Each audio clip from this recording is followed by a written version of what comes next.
Hi, everyone. Thank you all so much for joining us tonight. This is a special screening of Other Voices.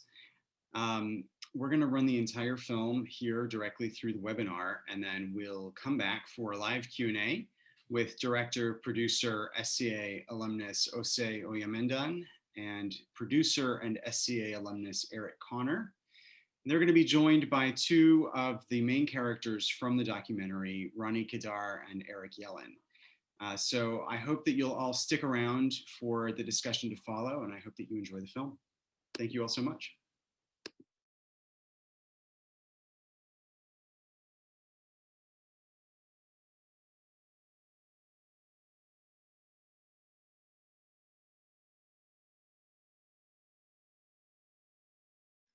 Hi, everyone. Welcome back. Let's welcome up our filmmakers. I know we have Ose and fresh from starring in the film, Roni, Keidar, and Eric Yellin, and we have the Eric Connor from another one of the producers. Couple Trojans in the house, so very excited to have alumni bring their new work to campus. Thank you all so much for joining us. Thank you, Alex. And good morning, Roni and Eric. It's 5 a.m. in Israel. Thanks. I am very curious, Ose, to know how you and Roni met for the first time, and what the process was of going from sort of discovering, you know, the world around Sderot and Gaza, and then actually deciding to make a film about it. Well, you know, I think it was a little bit organic, I think, because once I heard about the story, I thought it's something I would like to investigate, and I contacted them. I was put in touch eventually with Eric Yellin. So when I went to Israel, Eric actually picked me up at the airport, and so I went, met the group, met the other voice members in Eric's place, and that was the first time I met Roni. And then Roni was kind enough to take me on a tour of the border area, and we talked. And the funny thing is, when we started, I didn't think Roni was going to be prominent in it. I didn't think so at all. And then we got to a certain point and we saw that it feels like everything connects through Roni. You know, even when I talked to her and Imbal, the interesting part of that conversation for me was not Roni, it was Imbal. You know, and then, but later on it came, and I think that's the magic of documentaries. And of course, Roni has become like a really key part of my life, as Eric is. So yeah. Well, so Eric Yellin, tell us a little bit about, I guess, introducing us to this world, and what expectations you might have had in the beginning as to what extra visibility could be like for Other Voices, or you know, and obviously encouraging a documentary to be made, connecting him with Roni, and getting started with the project. Oh, you have to unmute. That's better, right? Yeah. Okay. So first of all, good evening and good morning, Roni. It's early here. Yeah. So first of all, Other Voice had been active for several years before Ose came, and I think there had been media interest and coverage within Israel and also internationally. But I think Ose was one of the first people who came and actually suggested to do a documentary. This was something that I think we were hoping would happen at some point, because we felt that we have a mission and a message that is really important to be spread. And it was kind of strange. I mean, who's this guy coming all the way from Los Angeles, landing in Sderot? You know, he met a guy from our organization in Haiti during the crisis there, and then it was pretty strange. You know, why is he interested in a filmmaker from LA interested in this group, and somebody who's never been to Israel, or definitely not as trying to create this type of a documentary. But I think we connected very quickly, and I think as soon as Ose started, touring and meeting with the people, it was very clear that he would be a very good message sender to the rest of the world as soon as the connections were created. And over the years, he kept coming. We thought that, it would be a one-time, maybe two-shot thing, and then it became a lot longer and a lot more deep than that. But for us, who have been really in the midst of all this, all this violence and all this ongoing crisis, which is still going on. I mean, right now it's quiet, but it's just there are undercurrents that are there all the time. We never know when things will start again.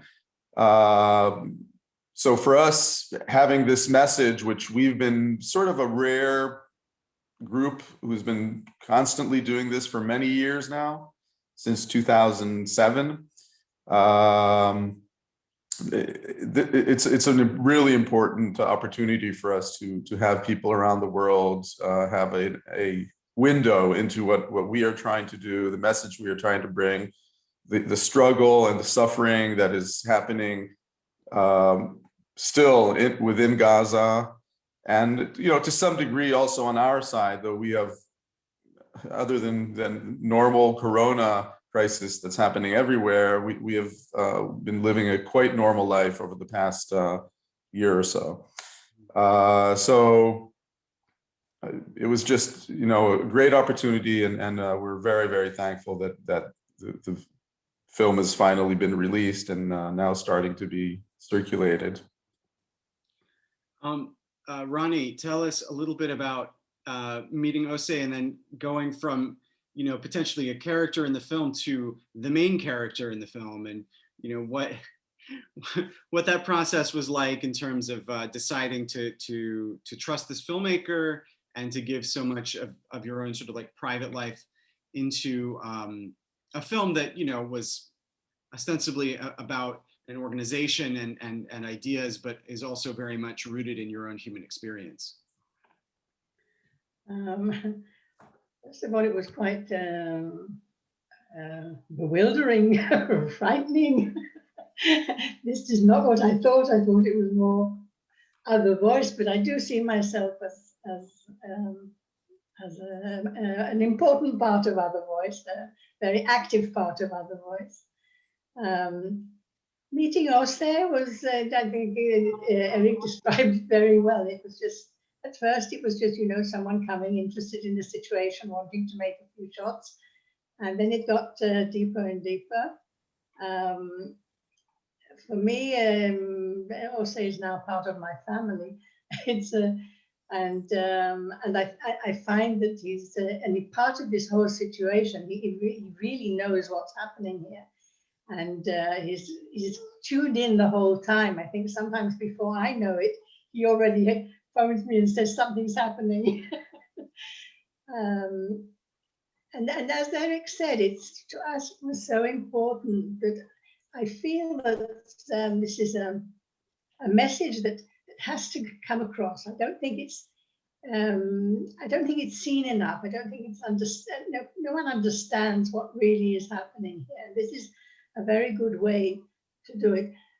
Essentially, I'm a very shy person. If you see me at a party, you'll always see me at the side. And so for me, it's I think the only way I can explain that I'm in the position I am today is the drive behind it. I so believe in what I'm doing that I can just stand up for so many people and talk, which I would never have believed I could do before. And because, as I said, because I think the drive is there. I really feel it in every ligament in me that I've got to do something about this. It can't go on like this forever. Eric Connor, I'm very curious to know what a producer does over the course of so many years when the filmmaker is going into an area that could potentially get him physically harmed, but also destroyed equipment, various obviously less important obstacles than maintaining one's own health and safety, but a lot that goes into producing that must have been challenging over the years. Well, and actually, I got involved much more in the post-production end of it, though with the way the world has shifted and, you know, time keeps marching on to its own drummer, Ose kept going back. Like Roni and Eric were just saying, it's like you thought it might just be an interview or two, and then all of a sudden it became like Ose's 10-year odyssey, which I was just fortunate enough to be part of for the last couple of years.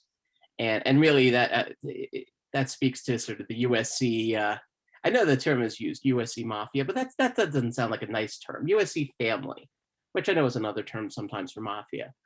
But really, Ose, you know, was working on this for so many years. He would show me cuts over the years. And, you know, for someone, I'm actually, my last name is a bit of a lie. You know, my family was not always Connors, but we were always Jewish. And, you know, for myself, growing up with a certain kind of Hebrew education, a certain kind of Jewish education, seeing what Ose was doing with it, I thought was remarkably even as you can be over something that's so, of course, innately political. Mm-hmm. And part of it too was just, I was just so proud of the work he had already been doing. And truthfully, you're right, Alex, it's like he goes there and he had a number, as you can see in the credits, he had a few different crews he was working with. But what's interesting on this production, beyond just the difficulty that anyone watching knows about making any production, narrative or documentary, Ose is always thinking in terms of safety beyond just the production, making sure that people are not putting themselves in harm's way for this, as important as it is. You know, so much of his concerns and why he is such the person to make this project, my dog agrees, it is that he has such an empathy for those he works with. And he comes in and you say, oh, some guy from LA is coming to make this documentary about us. And Ose, you might not be able to tell, Ose is like I don't know, you're 6'4" and huge, and comes in, but he's so welcoming to everyone. Everyone who meets Ose feels like they're a friend because they are. And I think that was so much of the work he was able to do, was he always was thinking about beyond just, we have to get this shot, we have to get this moment, the soundbite. Ose is always thinking like, what else needs to be done to make sure people are protected? And that was a real journey. That was so much of this journey. And I think that's the thing that I'm, you know, most proud of that I got to collaborate with him on this, was just Ose the person, you know, who was the right guy to make this project, because he does care so deeply and does think so deeply about everyone he's working with. So, well, Ose, let's talk about your plan going into it, because 10 years is a lot of time to commit, but also a lot of time to shape into, you know, one unified documentary. And I'm curious if you had certain things along the way that you knew you needed to keep filming, or if it was a process where you really wanted to see over time how things developed and let it sort of unfold at its own speed. No, when I started, actually, I thought this was going to be between a 2 and 4 year project, you know, because my going into it had to do with my childhood experience growing up in Nigeria, of all places, because I had friends who are like Lebanese, Arabs, and Jewish. And then when we went to grammar school, which is high school here, or 6th grade or 7th grade, they stopped talking.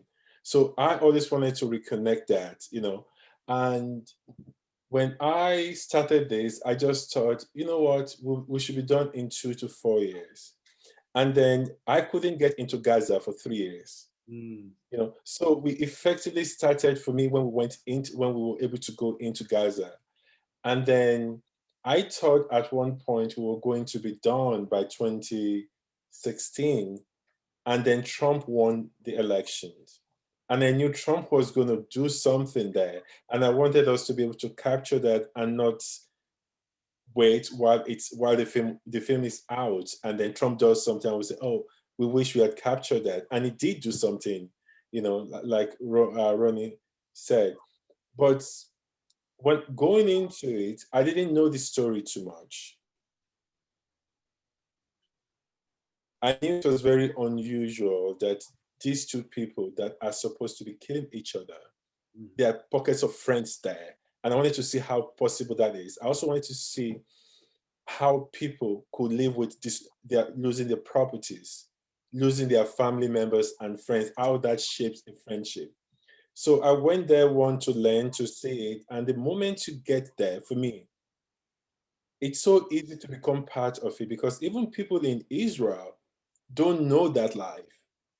When I get to the airport, I remember like a couple of times the people at immigration said to me, "Are you crazy? They kill people there, you know?"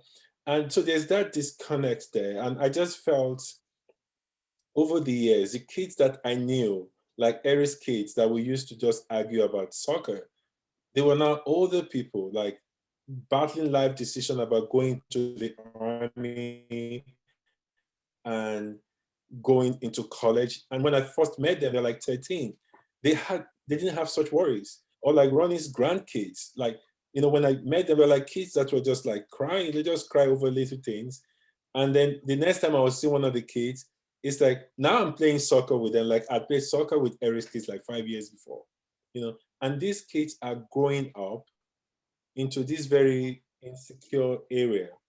Mhm. And that part of it, as bad as it is actually the better side because it's much worse in Gaza. Mhm. You know, much worse. You know, and I know some of the kids there too. So that just gave me that push, that urge that if I am the one doing this, there should be a reason why I'm doing it because a lot of people should have done it. But if it takes me, then I wanted to do the best I can do to it, and I wanted it to be a book that keeps writing itself Mhm. Well, tell us about your first until it experience. closes. Oh, sorry, you cut out there for a second. Yeah, I'm here. Oh, okay. Tell us about that, your first experience actually going into Gaza. It was very. It's you know, Gaza for me is a place that you read so much about, you know, and much of what you read is bad and it's supposed to scare you. So when I got into Gaza the first time, I didn't know that I needed a permit to come into Gaza. So when I got there, they stopped me and said, "Oh, you know, because one, I'm Christian, right? One, I'm coming through Israel. So automatically, some people think I'm coming with a bias. Mm. So they stopped. They said I won't enter because I didn't have a permit from a mass to come in. But I've also been a journalist before, and I've gone through things like tough situations. And for me, I've come this far. I'm going in. So I found a connection. A few of the people were wearing Real Madrid's t-shirts, this soccer club in Spain, and I'm a Barcelona fan. So I just like so we started talking about soccer. So I started trash talking them. So we started getting used to each other, and after a while, this guy came in, and I knew it was somebody, but I didn't know who he was. So he asked that, so is this the guy? So I looked at him, I said, so who do you support? And he said, Real Madrid. I said, you're shit. How can you support? So we start, he doesn't speak too good English, but you communicate when you talk about soccer. Then I found out that he is the head of the border guards. Mm. So so he called me and he said, what am I doing here? I told him the people I wanted to see. And I was going to see Ayad Sarraj, who is one of the biggest people in Gaza at that time. He unfortunately passed. So he said to me, okay, I'm going to let you in, but the next time you come, this is a country you need visas to enter country, so you need permits to come. And I said, okay, thanks. So I went in, and it's a different place. And I grew up in Africa, so I know bad places, but it has a very different energy, yeah. Given the fact that the residents of Gaza that you do wind up working with are at risk for the work that they do, or even their very friendships, with people on the other side of the border. What was the process of gaining their trust for having a camera around and telling their story? Maybe Eric and Roni, you can weigh in on this, because I'm sure that you were instrumental in connecting them and getting their story, getting them to sort of understand that Ose's intentions were obviously altruistic, and that there was something that was really good that could come of this. Yeah, they introduced me, so they should go. Yeah, so I think that, one of the challenges for people in Gaza till this day, and maybe even more so, is being publicly interviewed and filmed. The reality of Gaza is that they are under sort of a triple siege, by a physical siege of, borders, a security siege by Israel, and then internally, the reality in Gaza is that it is not a democratic and free place to live.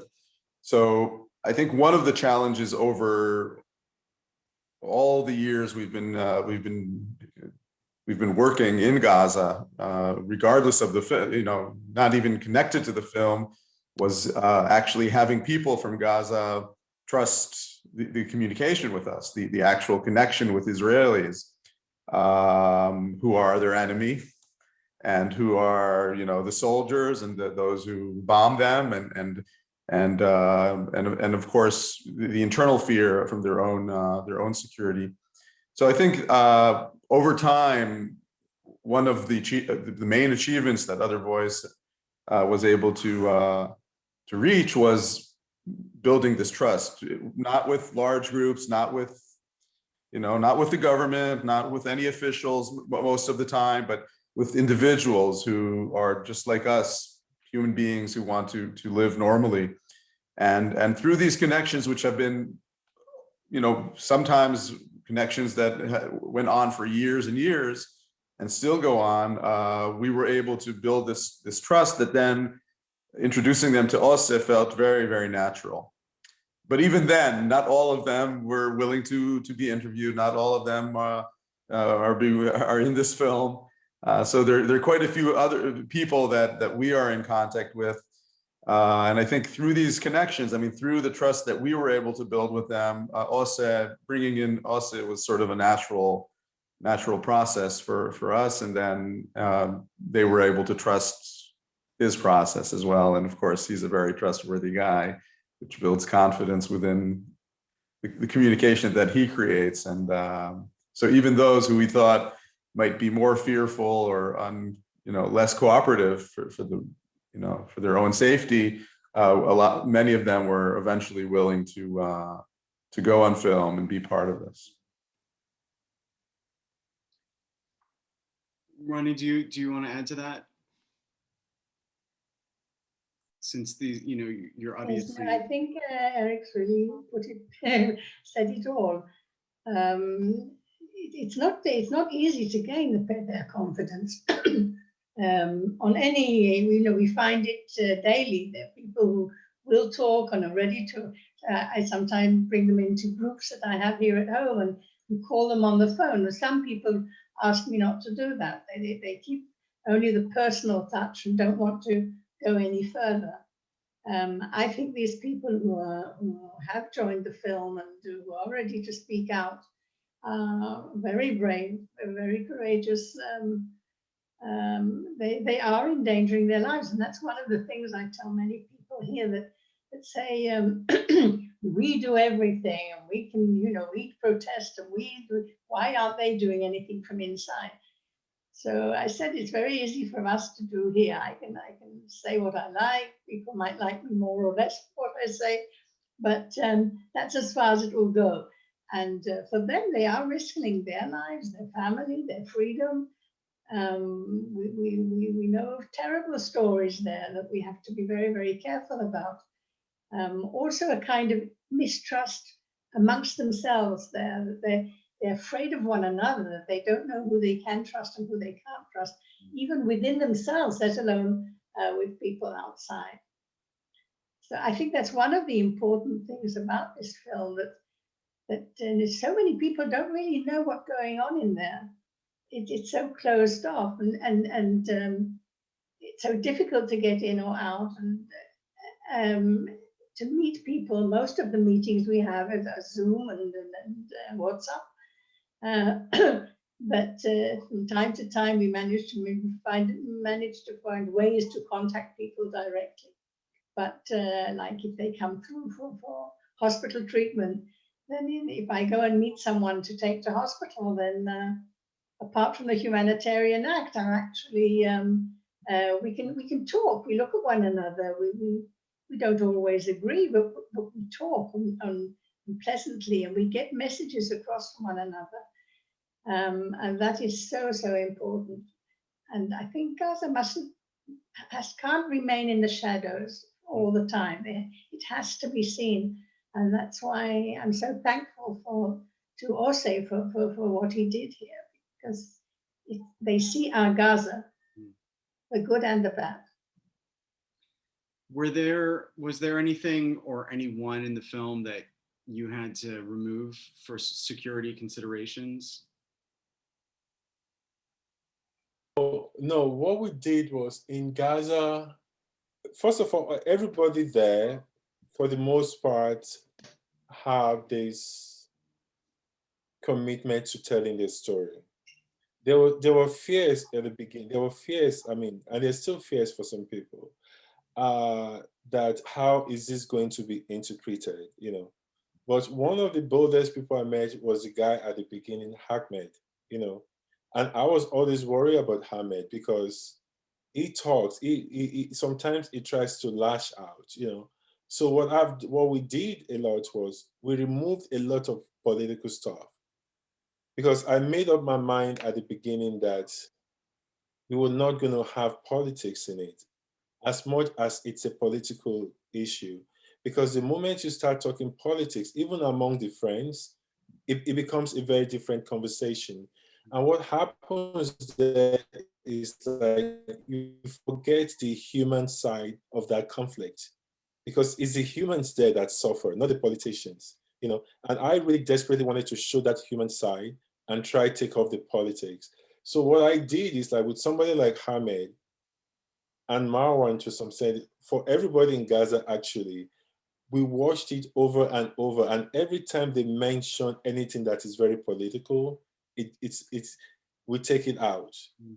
And even when Marwan mentioned Hamas, the reason it's there was because Marwan went into exile out of Gaza. So it was safe to put that in it. Yeah. Eric, did you want to jump in? Yeah, one thing I was going to add here too, I think something that really helped Ose with making this documentary in terms of going overseas and getting all this footage, because you realize how little footage we've seen collectively, especially in this part of the globe, of Gaza, from the ground floor, if you will.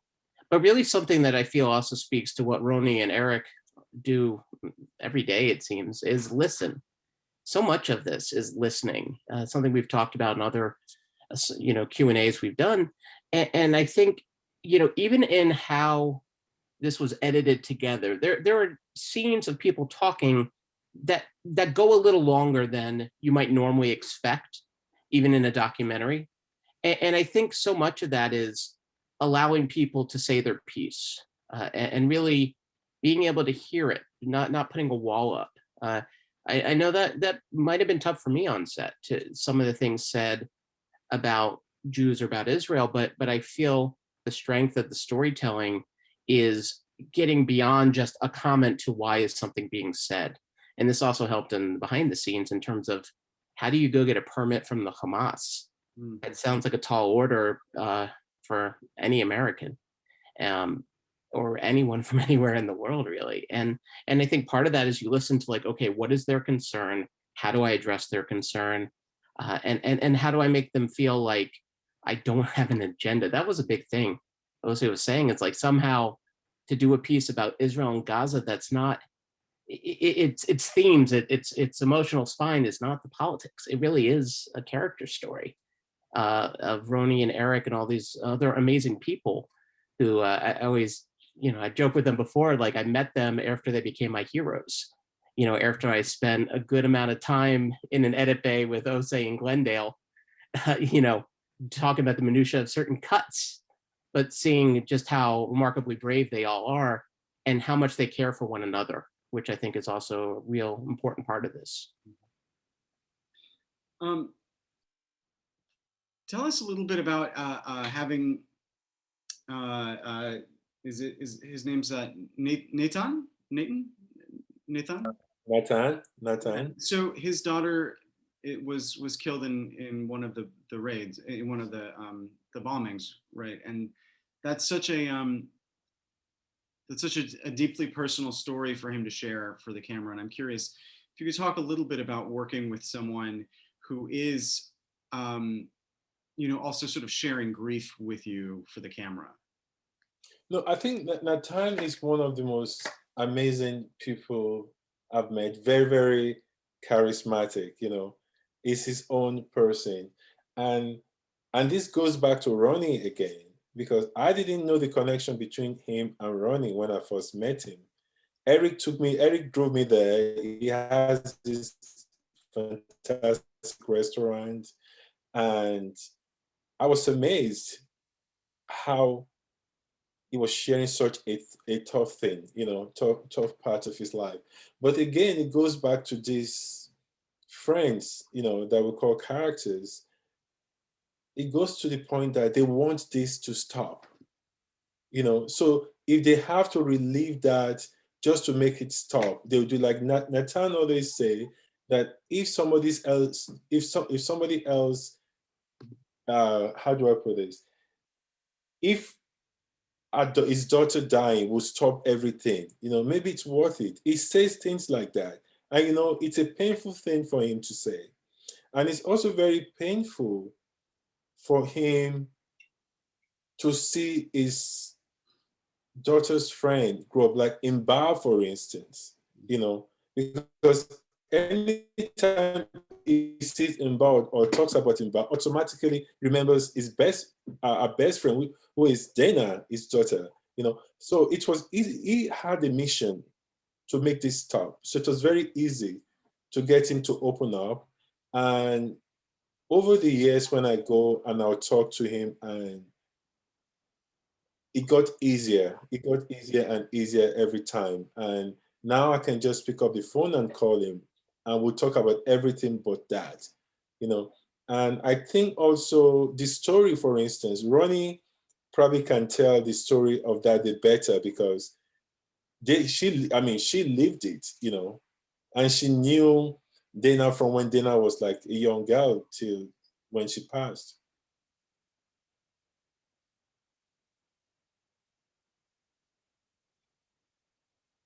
I'm sorry, or Roni. Okay. Oh, there we go. I was trying to unmute, I'm sorry.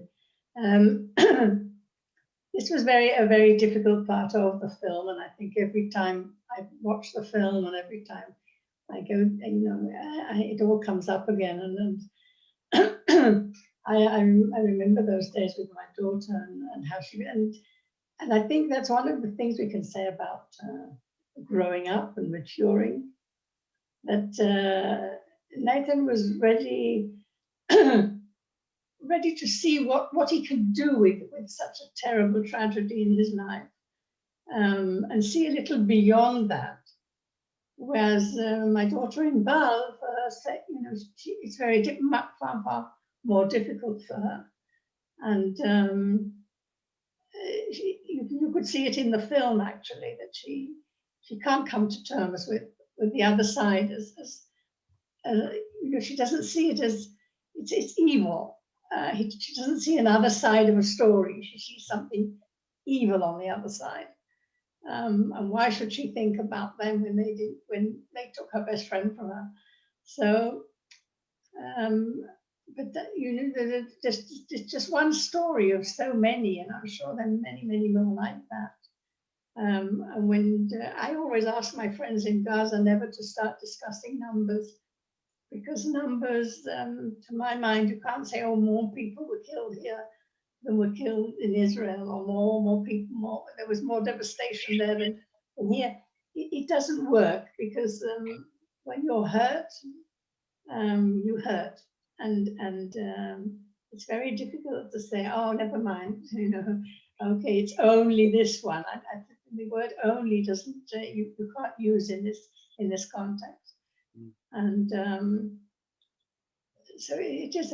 And I think it's very important that this comes up in the film, that even when people like Nathan see this, experience this tragedy, he manages to look a little further and say, I don't want any more people to suffer this way. And what can I do? Even if it's something very small, but I have to do something. I have to feel that I'm doing something.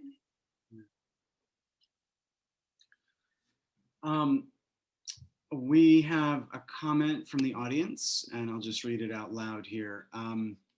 This is from Sally. Simply a comment to share with humility before the film's achievement and the basic ongoing problem.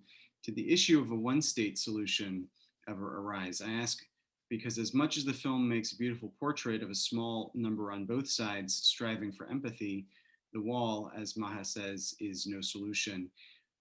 What is needed is bridges and maybe even the end of a two-state solution? Question. From Sally, who identifies as Jewish but non-Zionist. No, I'll say something quickly and then I'll let Eric and Roni take it.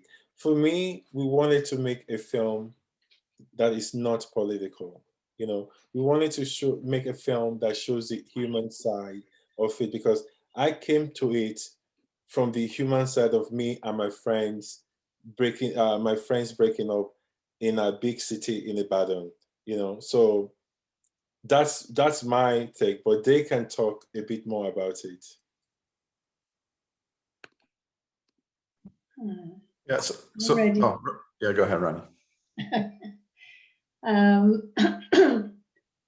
Look, first of all, I know Ose keeps saying that it's not political. We can't really run away from the political side. We can't. It's there. I mean, it's policy. It's for politics. But it's important that we don't use the film to discuss politics in there. That's quite true. Now, there are solutions. I think this film really doesn't come out to show what it wants to show that people do believe that there is a solution. There are solutions, let's say, even better. And to my mind, the only way to reach a solution is when the two sides get together and really discuss the different options and weigh them and see which ones are the better ones, which are the better solutions. So there are different solutions of a two-state solution and different ways of putting a one-state solution. And I to myself, not only because I definitely don't know what is the ultimate answer. I don't think it's for me to even say it. I mean, it's something that we've got to come to agree upon together. And what I see this film really can show is that we can get together. We can find the people who are able to talk and are not afraid to say how they feel and how they think their life could be better. More freedom, more possibilities, more options. And from there, we'll be able to find which solution is better, and there are pros and cons for either. the remark about being a Jewish and not Zionist, I feel that I am Jewish, and I do feel I'm not afraid to say that I am a Zionist, because I do feel that this is my home. This is my country. The only difference between me and maybe other Zionists is that I don't think I'm the sole owner of this country. And I do see that there are other people who have the same connection to this piece of land. And just like I feel a true link and can show references in history and religion, so can they. And that's the only difference, maybe. But I still feel that I'm not going to get up and go somewhere else. This is my home, and that's what I think Zionism is truly is. So I'll just add a few words about that. And first of all, I think that there is a political statement in this movie, whether you want it to be official or not. And when I say a political statement, it means that anyone who takes a stand or takes any kind of action in this region actually makes a political move, which in this case is a move of an action of dialogue, an action of reaching out to the other side. Clearly, Other Voice is an organization that strives for peace, and it's part of what we have on our slogan, which means bringing the end to the conflict between Israel and our neighbor Palestinians. So whether it should be a one-state solution or a two-state solution, to me, I have my opinions, but it doesn't really matter. I think what really matters is whether people are willing to take the first step towards building trust. And the only way to reach any kind of solution, whether it's a 1, 2, 3 state solution, some are saying that Gaza should be its own entity, and what kind of solution it ends up being, and I believe it can and will eventually, hopefully sooner than later. I don't see it happening very soon, but I'm not losing my hope. Doesn't really matter as long as people are willing to start the process of building trust, and that hasn't really happened. And that's the main concern that I have, is that on neither side, the Israeli government, and I don't see it happening with any kind of government that is now being or not being formed in Israel. And on the Palestinian side, I don't see the real steps towards building trust and building any kind of hope for people on both sides. And this is sort of the message that Other Voice has. And yes, it is political. It is something that is actually calling to our leaders to take action towards stopping the violence, first of all, then starting to build peace, to build trust, and then eventually reaching a long-lasting solution for people on both sides of this very bloody and unfortunate border and reality that we live in. Just to bring all of this back to USC for a second, I did want to ask Eric and Ose if you guys can share a little bit of what it was like to work with Mark Harris, and the kind of the sorts of nuggets of advice you got from someone who's obviously had an extraordinary career making documentaries.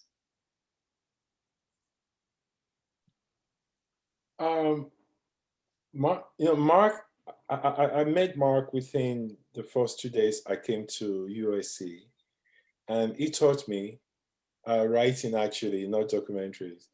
And he's always been very encouraging in most things that I do. I'm very stubborn when it comes to his advice, but he's always pushed me like, you have to do this, do that, and stuff. And even in the project I'm working on now, it's like on my head on this and that, So he's been everywhere you want to go, He's seen every story you're trying to tell, in one shape or the other. And it only adds to you. Like when I showed him one of the earlier cuts in it, he was very surprised that I was able to get into Gaza and how that felt. And I'm not sure if this is my head telling me this or if it's the exact thing that happened.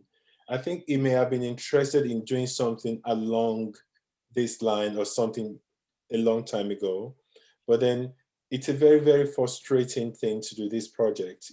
You have to stay in it. But he just pushes you story, logistics, and everything. And for me, it's just been a blessing. It's always been a blessing working with him. It's always great to even listen to him because he has this very cute wit that if you don't get it, it may not be, but he has ways of just motivating and pushing you and letting you and preventing you from stopping. Yeah, it's funny. My experience is like Mark Harris. For those who who don't know, he won an Oscar for documentary stories of the Kindertransport, right?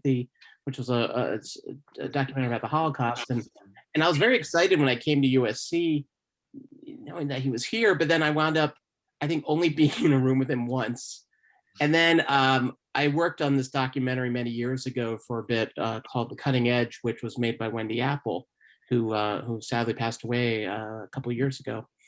And he came on after I was already off it, and he wrote the script for it, which was just amazing, especially knowing how much stuff there was and how he was able to put all together. And then for this project, he's really been connected more with Ose. And I'm just happy to hear that Ose is stubborn with Mark Harris as well. Because if anyone deserves not to have someone stubborn with them, it's Mark Harris. And the fact that Ose is stubborn with him makes me feel so much better about how stubborn Ose has been with me. But we also are New York Giants and Dallas Cowboys fans, and normally, just like this movie, normally that doesn't work. We find a way to make it work. I just remind Ose who won the Super Bowl last. When I say stubborn, really, it's more like Mark is saying, I think this is the way you should go in form of a career, right? And I go like, Mark doesn't know what he's talking about. And it takes me 6 years to understand what he's telling me. So more like that. And like I'm working on something now. The first time I told him about it, it's like, you should be doing that. So that's Mark. And like any teacher, or like most teachers, maybe not any teacher, like most teachers, he wants you to succeed and succeed well. And by the way, Mark's won 3 Academy Awards, so it can't be too wrong. Yeah. Okay, let's close on this question from Deborah Sugarman. Oh wait, something else just came in too. Okay, well let's see where we are here. Thank you for screening this doc. I spent years back trying to get into Gaza. So no extra praise for getting in. My question for you, Ose, is a filmmaker who's made 2 docs and created a peace camp for young women from both sides to meet. I wonder what your intentions are in terms of where you most hope for this film to go. It's a drop in the deep, complex conflict, and I thank you for creating it. Oh, thank you so much, Deborah. For me, I feel this movie is a message film. It's a message to tell people that when people talk, they can solve a lot of problems. And also to show that a lot of times the narrative out there that the people in this part of Israel and Palestine territories have nothing in common, they don't talk, that it's not too true. It's not really true. And that there are people on both sides working hard to just, build a bridge over this river of blood that keeps going through the whole neighborhood. So, and I also want it to be an example, not just in the Middle East, but to other parts of the world, that when two people get together to talk, they solve crisis. You know, I am from Nigeria, and there's crisis there too. So even in a place like Nigeria, this I hope speaks to people about dialogue. I hope it does so in Asia, wherever. And I also want that these people that I have met that are just fantastic, almost extraordinary human beings, I wanted people to see them, hear them, and know whatever they're doing is possible, and they can also do it too in their lives.